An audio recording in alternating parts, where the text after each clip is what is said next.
This is Leisha Holmes, and I'm your host on the Recruiters Recruitment Podcast. And I am so excited to welcome back, because she has been on the podcast in a previous season, but in a different guise, to our global community today. Somebody who I've had the absolute pleasure to meet in real life. We have met at the Recruitment Mm, we Expo. have. We have had the It's odd cuddle.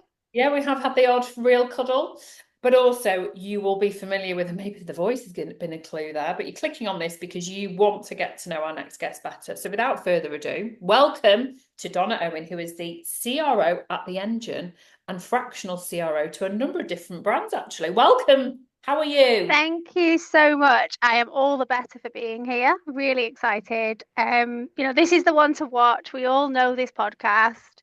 We all love you, and yeah, really, really happy to be here. Thank you. Yeah, What you. a, what a fantastic ramp back from Easter as well. Oh my You gosh. you open up your calendar the first day after Easter and you're like, oh my God, what horrible things are going to greet me. And I saw this and I was like, that's a pretty No. good first day back. I have to say, when I booked it, because I book the podcast recording dates, for anyone that hasn't yet figured out, I do this about probably a month in advance. And I always get them booked up 3 months ahead. So we've always got weeks Yeah. and weeks of content. So I don't need to think about anything else. And when I opened my diary last week, I was like, that was great planning. The Tuesday Yeah. after the Easter break. But actually, it's been a gorgeous way to get my work brain back on. Totally. A lot of people are still off anyway from the Easter break, and people just seem to be in a very relaxed frame of mind. Now, there will be people who do not yet know what the engine is. So give us I guess, a potted history of you, and then tell us about Yeah. business. Yeah, there'll be many that don't because it is still a baby. It's still my latest child. So the engine has been around now for wow, about going on for 9 months. And it's basically a product of all my experience working across recruitment, working across startups, tech companies, working with CEOs, seeing the pain and the problems that they go through on their journey between setting up their company and getting to their first 10, 12 million ARR. And it's the same problems, whether they are in RecTech, whether they're in FinTech, whether they're in recruitment, they all face the same hurdles and actually not being able to get through those or not having the support to get over those hurdles is the reason why, let's face it, most startups don't make it and they fail. So I'm eating my own dog food. I've been telling people for a long time that the key to a good business is spotting a problem, working out how to solve it, and then shouting about it, and then doing a really good job. So I am practicing what I preach. I've come out of the world of full-time work set up by myself with the idea that I can now help multiple founders get to their next milestone, whatever that looks like. I've never So heard that. that's what the engine is. I have to say, I can't get over this expression you just used, and I have to say that eating your own dog food. So, Eating my own dog food. Yeah, essentially. so I that's can't really, tell you where I got it from. It's probably my mom. I don't know. yeah. I've been saying it I for think years, but I think that's someone that's very unique. yeah. Never met Emily before, I have to say. So, without before we move on, because I know we've got a lot to cover in this podcast today. What tends to be the blocker? Like, or what these industries all have in common is it's a sales process. So, hmm generally, where's the block in the funnel then? If it's particular. So, I mean, founders tend to be very good at sales. Even if they tend to come from one of two backgrounds, either a sales background or a tech background. So obviously the ones that come from a sales background are going to be better at selling, but even the ones that come from a tech background, they've got a lot of contacts that they'll make along the way. They're usually really successful in getting moving and getting some money on the board, but it's usually off the back of their little black book, their network. And so they get product market fit, things are going really, really well, and then that runs a bit dry. So Right. that can be one of the most common reasons why they just get a bit stuck. But then they usually have two choices at that point. They can either go and hire themselves a very expensive full-time CRO. Now, this is a horrible stat, but the average tenure of a chief revenue officer is 9 months. Ooh. So that is, and if you, as you know, if you use an agency for that, which obviously you should always use Good Recruiter, but it's going to cost you. But if that person stays 9 months, the chances are they're out of rebate. That recruitment fee is gone, along with the probably 200K salary that you've paid them in that time. That could kill. a Yeah. lot of founders, just that in itself. Or they go the other way and they try and wing it and go cheap, and they'll start with, they'll bring in a few SDRs and maybe a founding AE. But if they've got no structure and no process and no one to lead them that's got that sales background, has got that knowledge, a lot of the time it's not their fault. They just fall flat, and Yeah. so they don't bring in any money either. So that can, I think, taking that next step is actually the most common point of failure. It's the first step into actually having a sales team and a sales motion. So what I do is offer something that's a little bit more flexible. You can kind of, for want of a better phrase, hop on, hop off. Yeah, yeah, yeah. Um, but I'm there when you need me, and I'm not there, and I don't charge you when you don't. So that's the kind of idea, and that's basically what fractionals do. Where want to be different to the normal kind of fractional consultant that you see is that, as you know, and anyone that knows me who's listening to this will know, I'm super hands-on. So, if the outcome that one of my clients wants to achieve is that they need a bit of pipeline, I'll get on that phone. I've Wow. dust off my old recruitment shoes, and Love it. I'll do the cold calling myself. I do all the outreach myself. So whatever it is that they want to achieve, we sit down, we do a discovery call, and we say, hey, what does this need to look like in 3, 6, 9, 12 months? We work out jobs for everybody, and then we take it from there. So that's kind of what's different, really. But yeah, that's the main pitfall, is that they can't really get from founder-led sales to having a repeatable sales process. And it's very, very common in the recruitment industry, which is obviously my main space, and our main listener group is recruitment leaders and recruiters. Yeah, Also, I think there's a real disconnect between, typically when you see a founder-led business, they have been in the market a long time. They've obviously gone and done their own thing, whether it's with investment or not. And like you say, maybe they've got a niche, maybe they've got their own, contacts, and at some point they might need to go and admit, actually, that we've maximized everything that we can do here. I'm only one person, but yeah, trying to replicate that, as we all know, is impossible, nigh on impossible. So I think yeah, there's a real relevance to, what where your business model really works. And actually, don't discredit yourself. I think being hands-on is almost like being a secret shopper, really, for being able to then make the recommendations, because you can see and feel and hear what their actual incumbent SDRs or AEs are actually yeah, experiencing, because you're actually having the conversations yourself. So I think it's really insightful, isn't it? yeah. Yeah, have you found that in your business? Because I know you're still very much involved in your business, right? So did you go through that journey as well yourself? Not necessarily, because I created unintentionally a totally inbound business. So I seem to, and I don't know, when I interview people for the podcast and also go out and see clients in my day job for key recruitment, Yeah, new business or bringing on new relationships, it's always through referrals and recommendations. right. So I think we've got quite a unique story to tell in that way. But I understand why Yeah, most recruitment business owners are in a position where they find themselves probably sitting here nodding, going, I totally get what Donna's saying here. And I mm, think that this really kind of plays into the whole psyche of why, when we're hiring for ourselves, it's so important not just to hire in our own identity, although that's a massive irony in my situation, because obviously Lily and my daughter works for me. She's doing a different role. But joking aside, I think, I'm keen not to diversify too much off what we're going to talk about today. But I think that's where there's always a disconnect, because you're going, oh, well, I've been really successful recruiting in, property and construction. I've been really successful in data. So I'm going to go and recruit someone that was like me 10 years ago. And actually, it doesn't necessarily mean that's going to be successful. So I think that's definitely. the real. Yeah, and I think the thing is with founders is that, particularly the ones that have come from a sales background, they're incredibly good. They can hold the room, they can do great meetings, and 2 years down the line, they come to recruit a sales team and they're stuck. And I say, well, what we know that you've got to 2 million revenue on your own. Where's the documentation? What have you tracked? What have you written down? What processes have you actually developed from doing from best practice? And the answer is 100% of the time, zero. Zero. So even if we can just have founders just do that, for that Yeah. first part of their journey whilst they're in that founder-led sales, if they just stop for a minute, take a step back and say, hey, I've just won that deal. What did I do? that enabled me to do it. And then at least they've started to build a playbook then Yeah. as they're going along, so that people aren't coming into tumbleweed.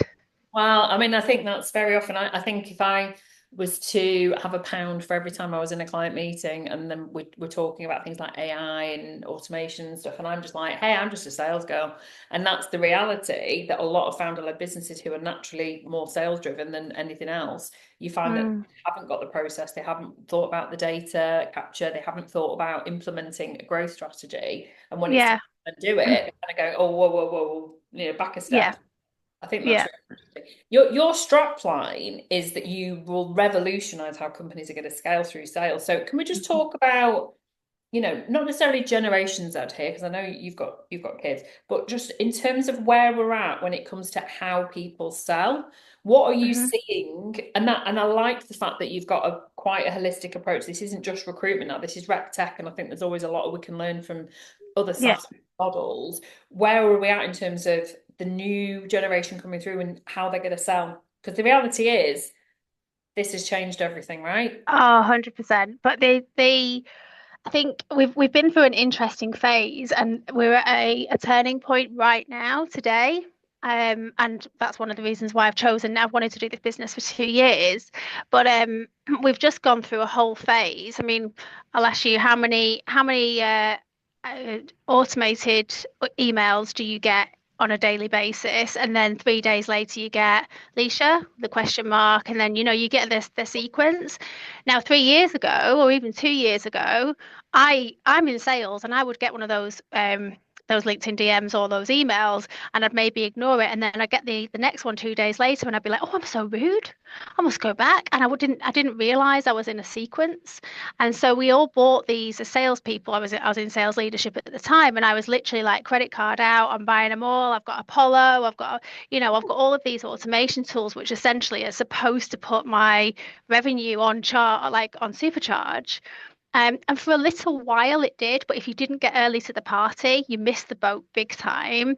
And then what happened is we all got very, very lazy and very, very greedy, and we all mashed the button to death. And everybody all of a sudden starts getting spammed. And then people started to go, that's a sequence, Yeah. that's automated. I'm not going to forgive that person for getting my name wrong because it wasn't them, it was a bot. And everyone then starts turning the other way and is almost repelled by this. So you lose your chances at building any trust, which, as you've said, doesn't matter what the industry is, it's all about trust. That's how you sell. So you lose the room straight away as soon as you send out this type of outreach. So we're coming out of the other end of that really interesting phase now, and I'm dead glad because I don't want to put sales teams together and just give them a layer in an automation tool and then Uh, get them to sit back and watch it work for them. That's not what I'm all about. So I think I'm excited about being in sales leadership at this point where actually I can help people to build trust and human connections again, just like I did in the good old days. Like, but and I want to start seeing meetings back in KPIs, and I want to know that reps are out there talking to people. Yes, there's definitely a huge AI shaped place at the table. I love it. I have 3 or 4 different AI platforms that I work with, but all they do is enable me to have better connections yeah, and free up time that I could be at a breakfast or a networking event, or I don't work less hard because of them. I just work smarter. yeah. So yeah, I think we're at a really interesting point now, and actually I don't think that divides the room, that opinion, as much as it did maybe 6 months ago, where everyone's now seeing it. So when I did the talk at the expo, nobody disagreed with the fact. We had Lauren on there from Wiser, and she was saying it's all about human connections, and nobody went, actually, no, No, that's exactly. not what it's about. It's all about AI. So I think that's where we are now, and I think in sales across all industries, we're all unified in understanding where we are, and we know. Like the smart sellers know how to use AI, they know how to use automation, but they know how to use what God gave them as well. Yeah. And that's really important and something that we've kind of lost sight of over the last few years. So it'd be interesting to see how it pans out. And those that are still trying to just do everything on maths, it will be interesting to see where they are in a year's time. I would take an educated guess that they wouldn't have got I'd very take an far. educated guess that they're in my junk mail and they're in Yeah.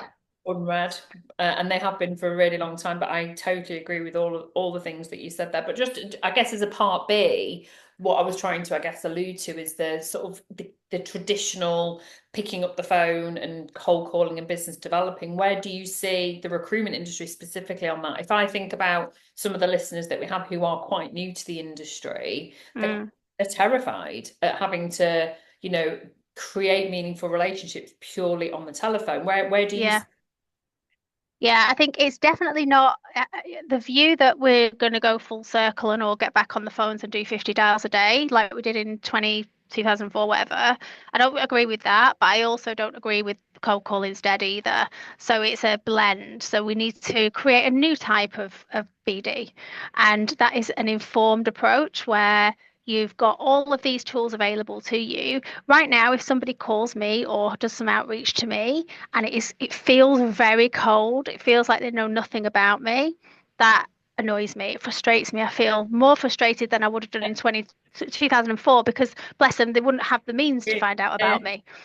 But now they do. So I'm like, there's no excuse. It's like a bad grammar, it's like bad spelling and all that stuff.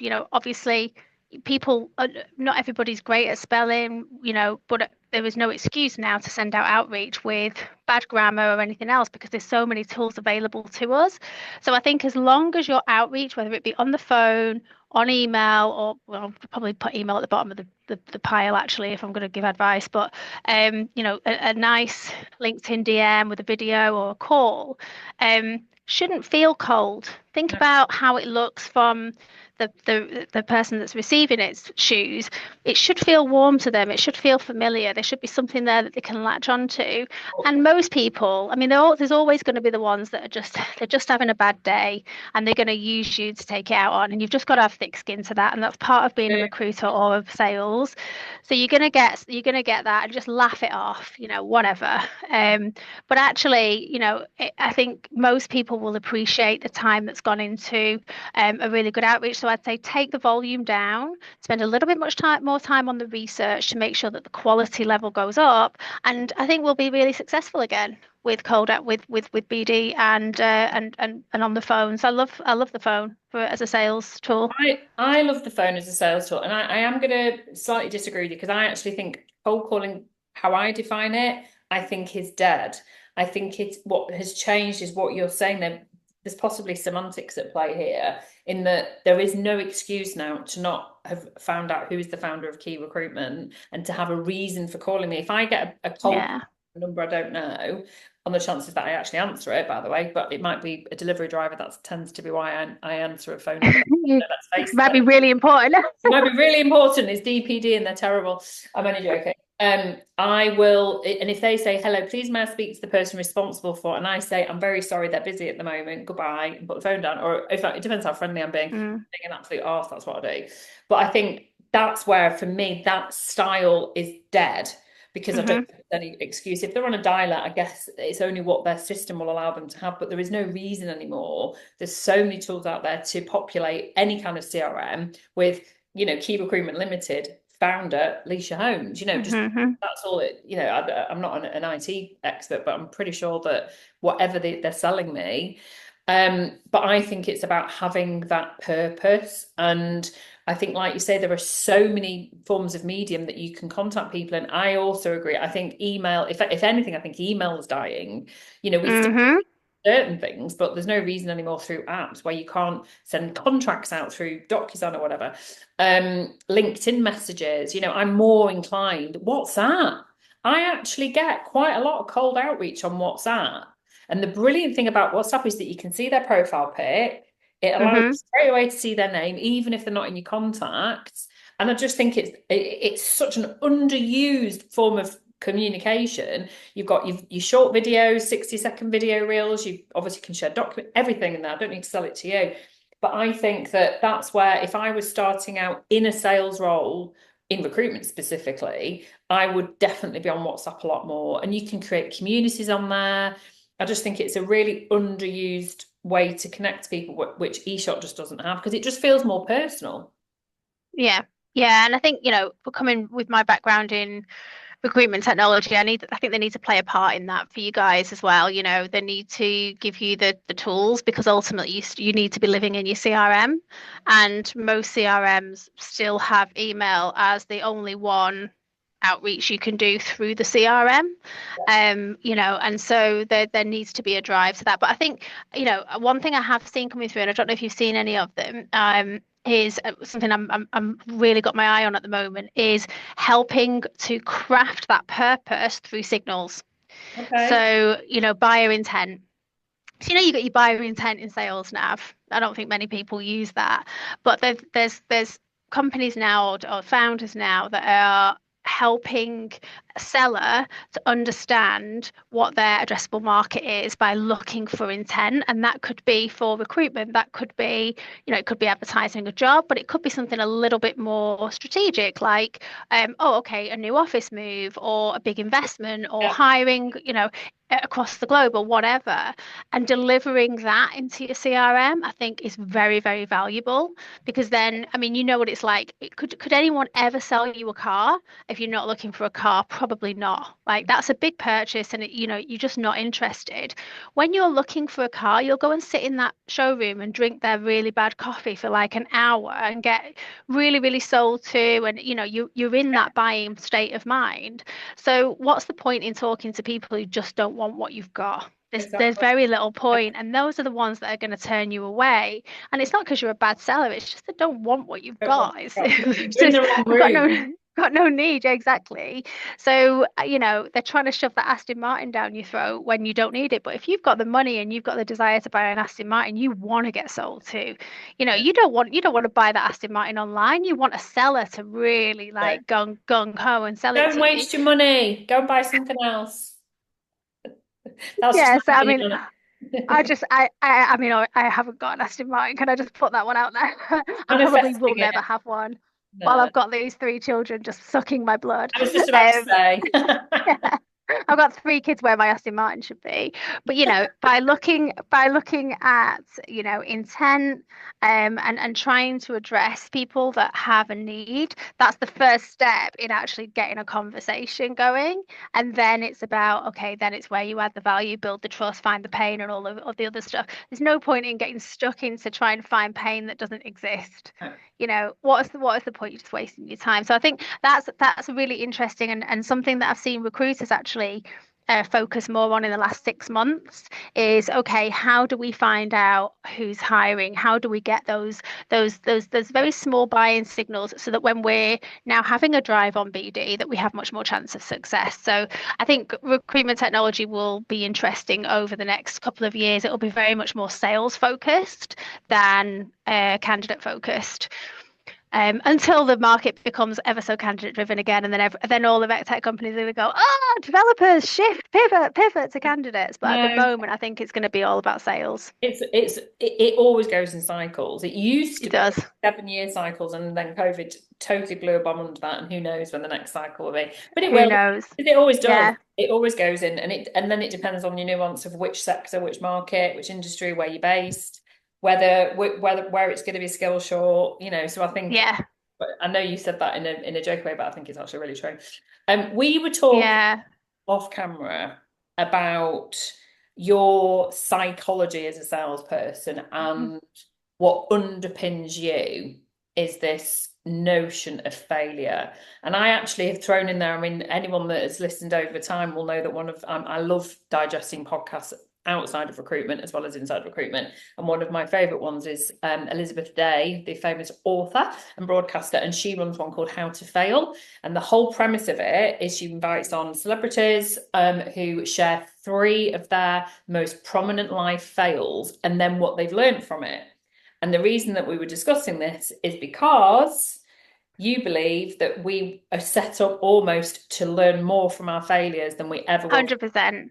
which is a total opposite of how recruitment wants you to live and breathe. Yeah, and I was a recruiter as a youngster, and so I was conditioned in a completely in a different way that you hide your failures, and I had quite a tough start in life, and so I was always very nobody was ever there to kind of cushion any failure. So by the time I got to 21, 22, it was just out of the question that I would fail.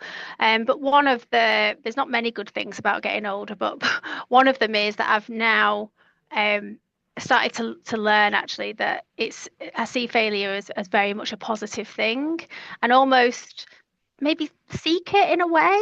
And it just comes from, if you look at really, really successful people, so the next level of humans, like, athletes, musicians at the very, very top level, the way that they get there is they try and try and try and try until they fail, and then they take a step back and they go again and they go again and they go again. So if you kind of take that methodology into everyday life and start to live your life by like that and start to make that habitual, then actually you just as a byproduct stops becoming scared of failure. You've just Yeah. got to have a plan. You've got to have a plan, particularly if you've got responsibilities and families and everything else.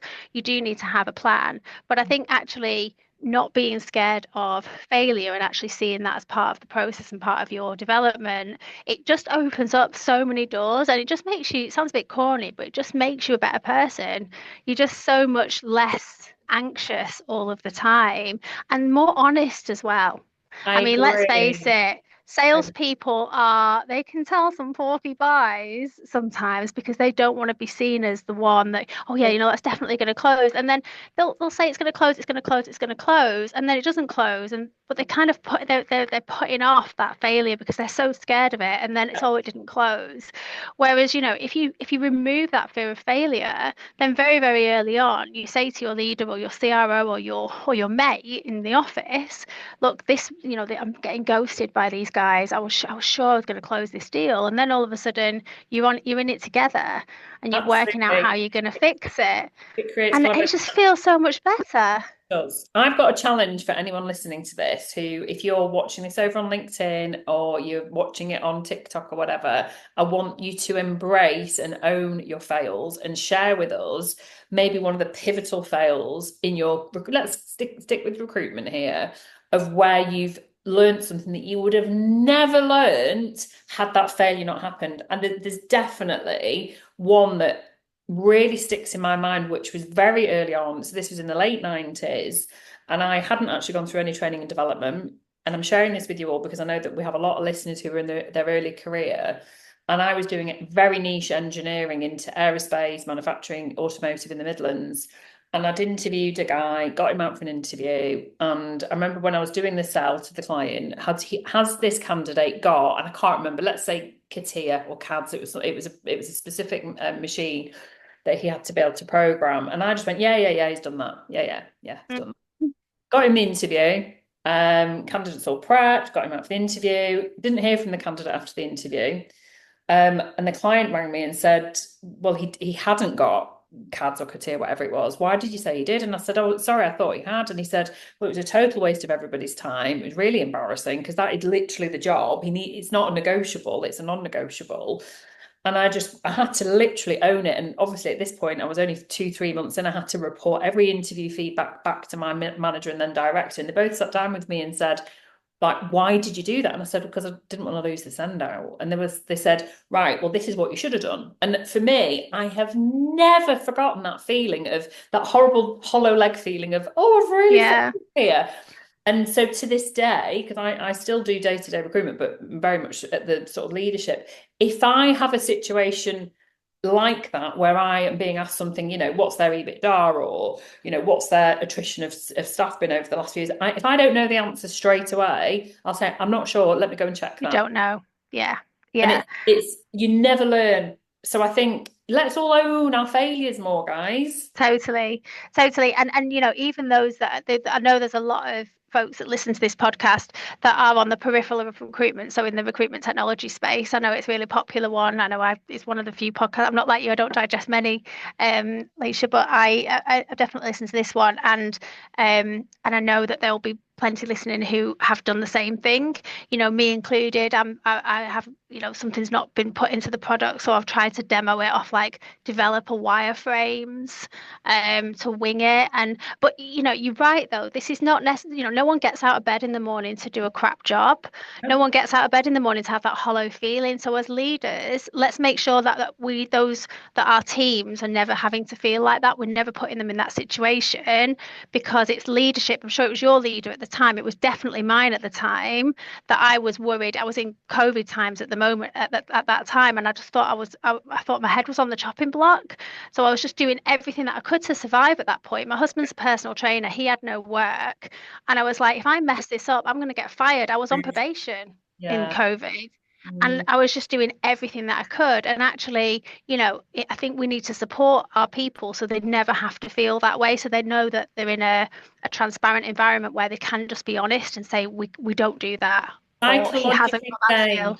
it is on leaders. It's interesting because I had this conversation a couple of weekends ago with a family member because their daughter's turning into a pre-nager and is on TikTok. And the grandmother, Oh, who's not relation to me, the grandmother was saying to me, "Oh, it's terrible, she's only 10." And I said, "Right, well, having two older daughters, because she was asking my actual opinion, I said, well, first of all, it's up to the parents, by the way. Secondly, the most important thing that I would say is that you create communication where there's no fear in ever going, Mum, Dad, I've really fucked up here. I've yeah. been approached by a weirdo, or how do I get this off? I don't know how to get it off the internet, or basically saying, Mum, I need help, or Dad, I need help. And I think the same thing goes for being in a leadership role or founding your own business, where it doesn't matter what the screw up is. You can always come and admit that to me because we will learn together, whether Hmm. it's sent out. I mean, God, in the early days of sending out things on WhatsApp, of course, I've accidentally sent something to the wrong person. Very near miss with my boyfriend and a client who's got the same name, but luckily Oh, it wasn't that ouch. sort of photo. It actually wasn't that sort of photo, but it could have been. Joking aside, everybody. But it's owning up to it. And I think as leaders, I think we have such a responsibility around the welfare of people, the performance of people. Everybody's under pressure, but Mm. knowing that it's human, we're fallible, right? And if Yeah. something hasn't gone to plan, or there's clearly, for me, my mistake that I've just talked through, that was a training gap. That was significant training gap. We need to do what we can to put things in place that we learn from it and move forward. And I just love that we talked about that upcoming. I should have pressed record then because you were so passionate about it. And I think it's I am. about time that, people in your position who are, you're revolutionizing the mindset of so many people in and out of the recruitment industry, that it's okay to admit these things. And actually it makes us better people. It makes us better people as well, and it also builds better products. So, we're constantly asking our clients for testimonials. We want them to give us the 5-star reviews. I'm more interested certainly from a leadership perspective, or if I'm a CTO or if I'm a CEO of a company, I want to know from my clients where the skeletons are in my product. I want to know what didn't go so well, because yes, the good advocacy is what's going to go on G2 and is going to help me to grow my revenue.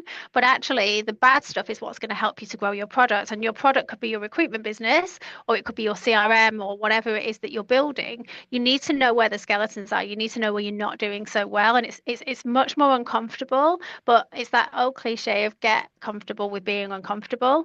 And that's how I think we should live our lives, because if we can get comfortable with as many discomforts as possible, actually life's pretty sweet. It's not that hard anymore, because I always we think, just, what's the worst that can happen? And I yeah. think I know that when I've asked for feedback in the past on whether it's an event I've run or, a process that I've gone through, and I often say, what could we have done better?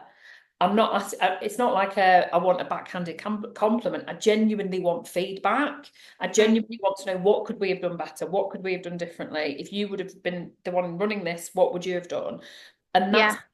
continuously improve, and it's how you then ensure that you're always learning from it. And I just think it's just, for me, it isn't rocket science, Yeah. actual selling of something, if you are trained in how to sell the product or the service or whatever it might be. But very often we are so fixated on the perception of our colleagues and our, the leadership team and the potential end client, and we sort of we forget the right thing that we should be doing in the process, which is Mm.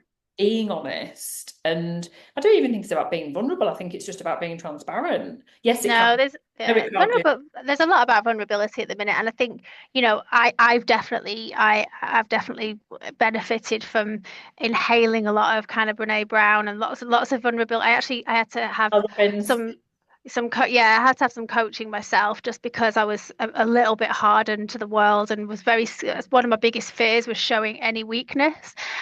So I think that's definitely important. But as you say, it doesn't necessarily have to be vulnerability. Vulnerability isn't, it's different, slightly different from just being honest.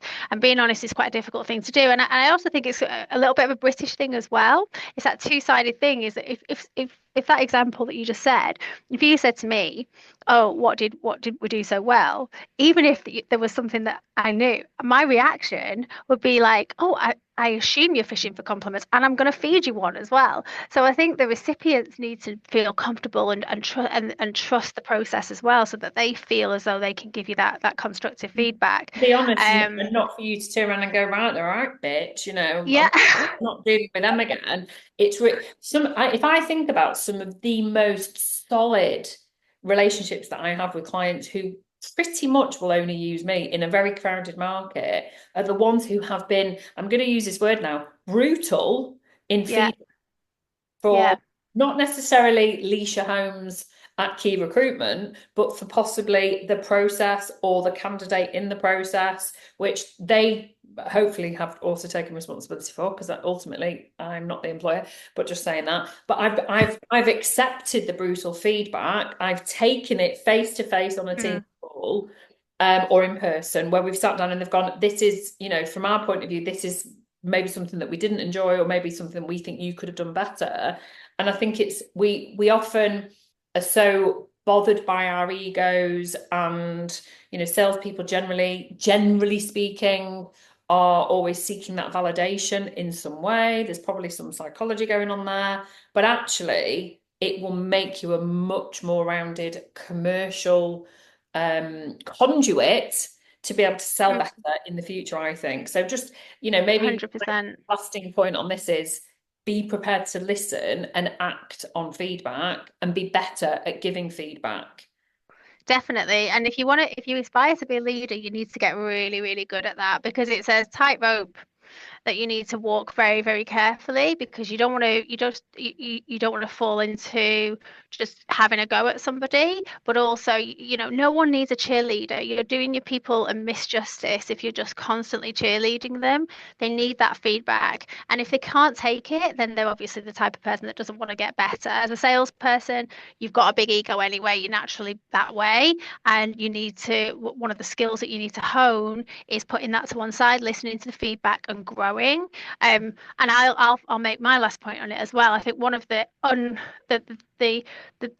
USPs that I have in the engine that I didn't know I had was that when I'm in my roles, I'm not on probation. I don't care about the boss. I get on with everybody, but to use I can be quite brutal in my feedback to them, which if they hired a full-time CRO or VP of sales, they wouldn't get it. They'd get lip service for at least 6 months while that person passes their probation, because as I said, the average tenure is 9 months. So for 6 months, you're paying them lip service and telling them their product's the best thing since sliced bread.